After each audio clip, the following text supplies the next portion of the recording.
Welcome back to MoneyMind.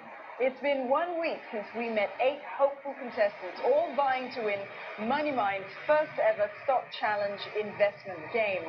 This week, I caught up with one of the contestants to see how he's positioning his investment strategy early on in the game.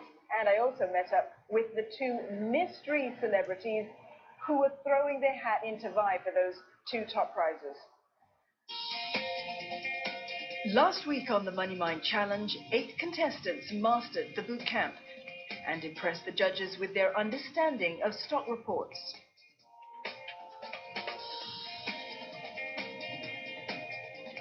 Well, they only had 10 minutes to look at the report, but I think that overall has been a very credible performance. Well, remember last week we told them that there was going to be a bit of a twist. We're going to invite 2 celebrity contestants to come in and compete with them for that 2 top prizes of $10,000 each. No pressure, but can you guess who they are? Well, a lot of people tell me it's going to be Gurmit Singh, but I strongly suspect it's going to be Lee Nai Singh, because he acted as God of Gamblers in a hit 1990 series. Well, I don't know if our 2 contestants are gambling people, but you're going to get a chance to meet them in just a few minutes, Terence, because they're at boot camp right now.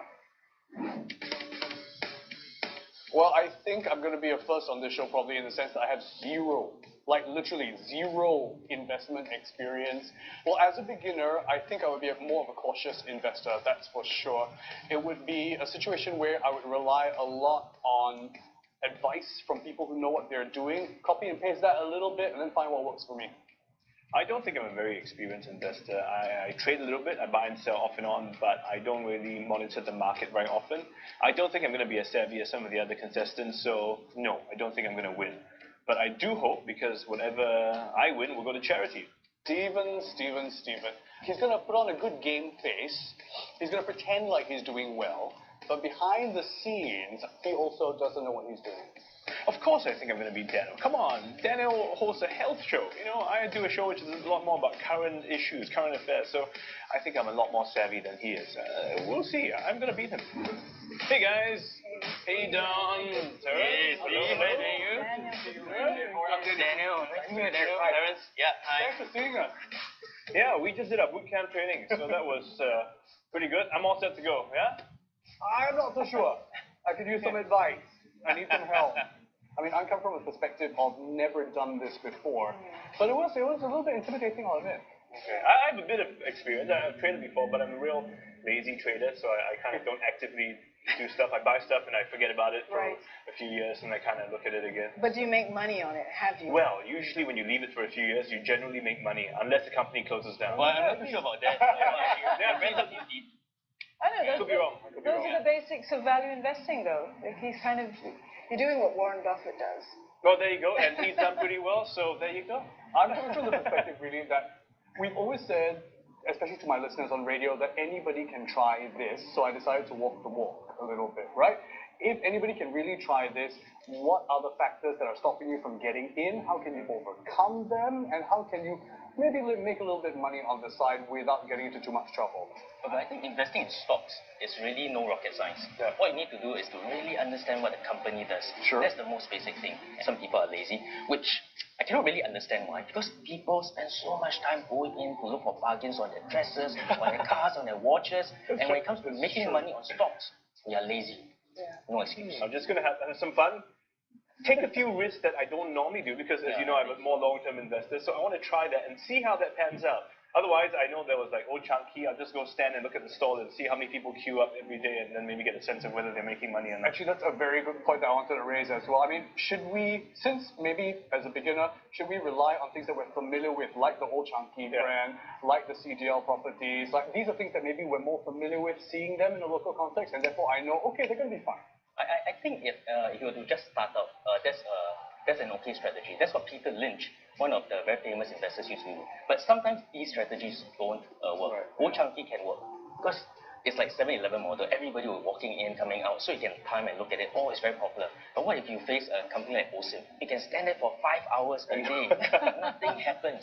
But what you don't know is that as long as they sell 1 share per day per store, they are already making money. Great advice, Terence. Thank you so much. I'm anxious to get started. I really am. I'm pretty excited too. Yeah. And may the best man win. Competition on. Good luck. Good luck. Thanks, guys. Thank you very much. You really need it. Appreciate it. All right, see you guys. Bye.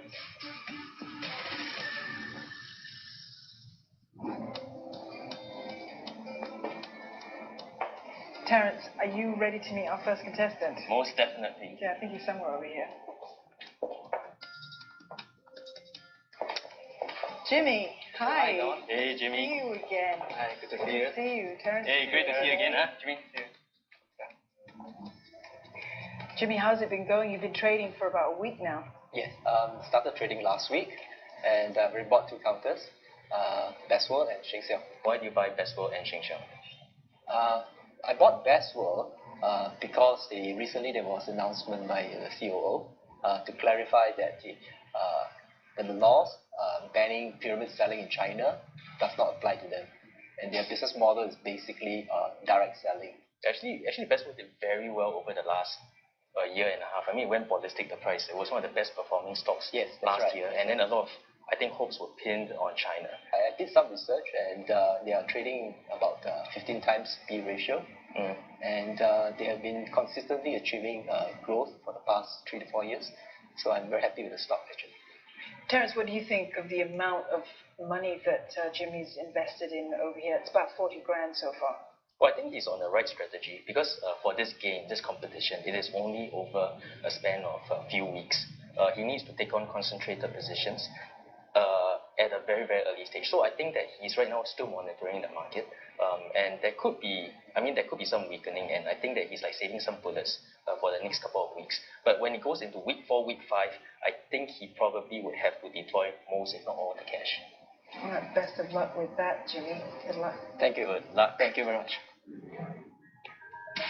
At market close, Paulus surges ahead with an impressive 7.2% return of investment, with Derek in second place at just under 0.4% ROI. All the rest of our competitors are unfortunately in the red, with losses ranging from $157 to $2,990. Keep up with the action on the MoneyMind Challenge website at www.channelnewsasia.com/MoneyMindChallenge.